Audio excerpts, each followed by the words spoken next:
Hi, எல்லோருக்கும் வணக்கம். நான் தான் உங்கள் விதுரன். இன்றைய நாள் என்னுடைய வாழ்க்கையில் மறக்க முடியாத, இல்லை என்றால் பேச முடியாத ஒரு நாளாக இருந்தது. ஏன்னு பார்த்தீங்கன்னால் 2/5/2019 என்னுடைய அம்மா இந்த பூமியில் இருந்து பிரிந்து சென்ற நாள். ஸோ எதிர்பாராத ஒரு தருணத்தில் இப்படியான ஒரு துன்பச் செய்தி கேட்டு ரொம்ப சொல்ல முடியாத வேதனைகளை அனுபவித்தேன். எல்லாருக்குமே உண்மையிலே தாய் என்றால் அது ஒரு தெய்வம். என்னை பொறுத்தவரையில் எனக்கு என்னுடைய தாயானவள் முதல் தெய்வம். ஸோ அது எல்லாருக்கும் கண்டிப்பாக தெய்வம்தான். ஏன்னால் ஒரு 15 அல்லது ஒரு 16 வயசு பொறுக்க எங்களை தன்னுடைய பாதுகாப்புக்குள்ளே வச்சு வளர்த்தெடுக்கிறதுன்றது சாதாரண விடயம் இல்லை. அப்படி ஒவ்வொரு பிள்ளைகளையும் அப்படி வளர்த்தெடுக்கிற ஒரு தெய்வம், முதல் கடவுள் தாய் மட்டும்தான்.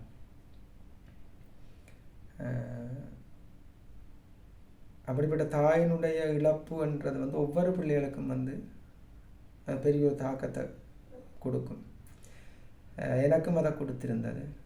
ஒவ்வொரு வருடமும் நான் என்னோடய அம்மாவோட நினைவாக ஏதோ ஒரு பாடலை வரிமாற்றம் செய்து பாடுறேன்.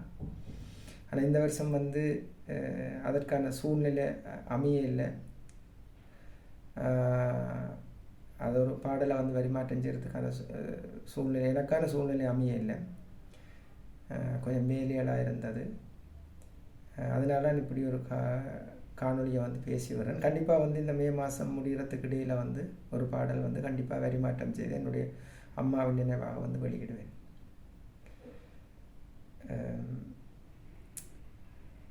எல்லா பிள்ளைகளுமே தங்களுடைய தாய்மாரை அவர்கள் இந்த பூமியில் இருந்து எங்களை விட்டு பிரிந்து செல்லும் வரை உங்களோடைய வச்சு அவர்களுக்கு என்ன தேவை, அவர்களுடைய விருப்பம் என்ன, இல்லை அவர்களுடைய சந்தோஷம் என்ன என்பதை கண்டிப்பாக நீங்கள் ஒவ்வொருவரும் பார்த்து செய்தாலே அதுவே இந்த உலகத்துக்கு இல்லை இந்த பூமியில் பிறந்ததுக்கான ஏதோ ஒரு எங்களுக்கான ஏதோ ஒரு புண்ணியத்தை நாங்கள் தேடிட்டு போகிறோம் அல்ல தேடி இருக்கிறோம் என்கிற ஒரு மன திருப்தி நிச்சயமாக ஒவ்வொருவருக்கும் கிடைக்கும். ஆனால் அப்படி செய்யணும் ஒன்றால் இல்லை. எத்தனையோ பிள்ளைகள் தாய்மார்களை கொண்டே முதியோர் இல்லங்களை விட்டிருக்கிறார்கள். பார்க்கவும் கேட்கவும் ரொம்ப கஷ்டமாக இருக்கும். ஏனென்றால் ஒரு தாயானவள் ஒரு பிள்ளையோட இல்லை என்றதின் வருத்தம் அந்த தாயங்களை விட்டு பிரிந்து மீண்டும் வர முடியாத ஒரு நிலைக்கு போன பிறகு மட்டும்தான் அதை நாங்கள் ஒவ்வொருவரும் உணர்வோம். ஏனென்றால் இப்போ இந்த இடத்துல இருக்கிறா தாய் அங்கே இருக்கிறா, அம்மா அங்கே இருக்கிறா அல்லது இங்கே இருக்கிறான்ற ஒரு நினைப்பங்கள் மனசுக்குள்ளே இருக்கும்.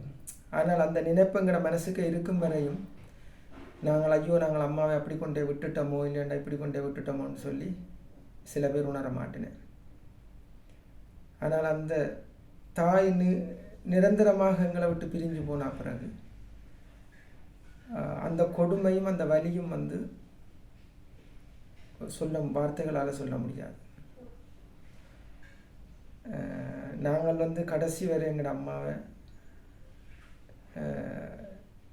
அவாவினுடைய பிள்ளைகள் என்ற அந்த இடத்துல இருந்து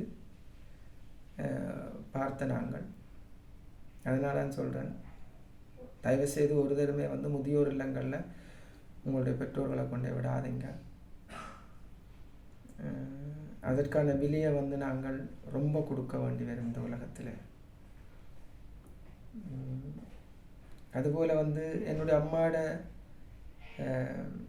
இந்த பிரிவு செய்தி கேட்டு எத்தனையோ பேர் ஆறுதலாக இருந்தார்கள். ஏன் எங்கள் அம்மா எங்களோட இருந்து ரொம்ப கஷ்டப்பட்டு எங்களை எல்லாம் வளர்த்தவங்க. அந்த நேரம் கூட எங்கள் அம்மாவுக்கு வந்து எங்கள் ஊரில் உள்ள ஆட்கள் நிறைய ஆதரவாக இருந்திருக்கிறார்கள். அவ்வளவு போராட்டங்கள் மத்தியிலையும் வந்து எங்கள் அம்மா வந்து எங்களை வளர்த்து இந்த உலகத்தில் வந்து இன்றைக்கு அவருடைய பிள்ளைகளாக வந்து நிமிர்த்தி விட்டு சென்றிருக்கிறார் என்றும் பொழுது எனக்கு பெருமையாக தான் இருக்குது என்னுடைய அம்மா நினைக்கும் பொழுது. அடுத்தது வந்து அவ்வளவு கஷ்டங்களையும் தாண்டியும் எங்களை வளர்த்தெடுத்தார் என்று சொல்லும் பொழுது அதை சொல்கிறதுக்கான வார்த்தைகளே என்னிடம் இல்லை. கண்டிப்பாக வந்து என்னுடைய ஆத்மா சாந்தியடைய பிரார்த்தனை செய்கிற ஒவ்வொருவருக்கும் வந்து என்னுடைய மனமார்ந்த நன்றி. அந்த உடனுமே வந்து அந்த துயர செய்தி கேட்டு உடனுமே வந்து எங்களோட வீட்டை சுற்றி நின்று எங்களுக்காக ஆறுதல் வழங்கினவர்கள் ஒவ்வொருத்தருக்கும் வந்து ரொம்ப ரொம்ப நன்றி. இப்போ 5 வருஷம் ஆயிடுச்சு. ஆனால் இந்த மே மாதம் 2ஆம் தேதி வரும் பொழுது நான் இந்த 2024 மே மாதம் இருக்கிறேன்றதையே மறந்துடுவேன். 2019 மே மாதம் 2ஆம் தேதி நான் என்ன நிலையில் இருக்கிறேனோ அந்த நிலைக்கு நான் சென்று விடுவேன். அந்த நிலையில் இருந்து அந்த ஒரு நாளையும் வந்து அந்த நிலையில் இருந்து தான் நான் ஒவ்வொரு வருஷத்தையும் வந்து கடந்து செல்கிறேன். நான்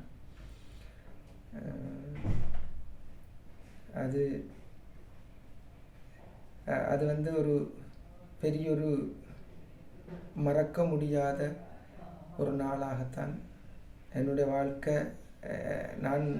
என்னுடைய வாழ்க்கையில் அது சென்று கொண்டிருக்கும். ஒரே ஒரு சந்தோஷம், எனக்கு ஒரு நல்ல தாய் கடவுள் கொடுத்திருக்கின்றார் என்கின்ற ஒரு சந்தோஷம். மறுபடியும் எனக்கு ஒரு பிறப்பு இருக்குமாக இருந்தால் அது நான் என்னுடைய தாய்க்கே மகனாக பிறக்கணும் என்றதும் நான் கடவுள்கிட்ட வேண்டதும். இன்றைய நாளில் என்னுடைய அம்மாவோட ஆத்மா சாந்தி அடைய எல்லாம் வல்ல சிவபெருமான வேண்டிக் கொண்டு இந்த ஒரு சின்னொரு காணொளியை உங்களோட ஷேர் பண்ணுறதில் கொஞ்சம் மன அமைதி எனக்கு கிடைக்கிறது. நன்றி எல்லாருக்குமே. என்னுடைய அம்மாவோட துன்பச் செய்திகள் கேட்டு அந்த உடனே வந்து எங்களுக்கு ஆறுதலாக இருந்தவர்கள் எல்லாருக்கும் நன்றியை தெரிவித்து கொண்டு இந்த காணொளியிலே முடிவு பெறுகின்றேன்.